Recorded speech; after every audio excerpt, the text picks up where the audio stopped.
I do not think this is going to be fast. I think Pete Alonso's free agency is going to last deep into the offseason, whether that is the Scott Boras factor of trying to extract every dollar, whether that is teams seeing alternative options like Christian Walker, like Paul Goldschmidt, maybe Cody Bellinger as a first baseman if he opts out of his contract with the Cubs.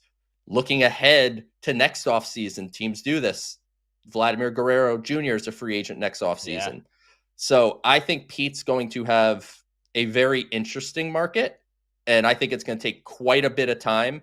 But I think at his core, he very much wants to stay a New York Met. And I think in their guts, the Mets would very much like Pete Alonso to stay with the New York Mets as well. It's just a matter of where does the number get to? Where does the length of contract get to? It's a difficult decision, and we talk about Minaya and Severino having some emotions to it. This is a whole nother level, and you're going to have to do, I think, quite a bit to ease the pain of Mets fans if Pete Alonso walks out that door.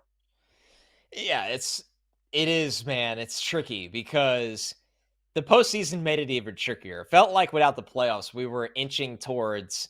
If the Mets didn't make the playoffs, it was good riddance is what the way fans, that's what I saw. Fans couldn't wait to kick him out the door. It was about 90-10.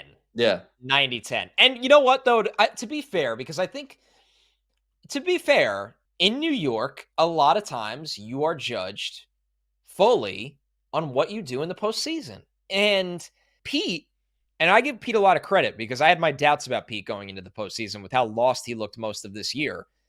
And in big moments, runners on base. I mean, the numbers are the numbers. Like, they're all there, available on Baseball Reference. Pete had big hits in the postseason. Big time hits, big time at-bats.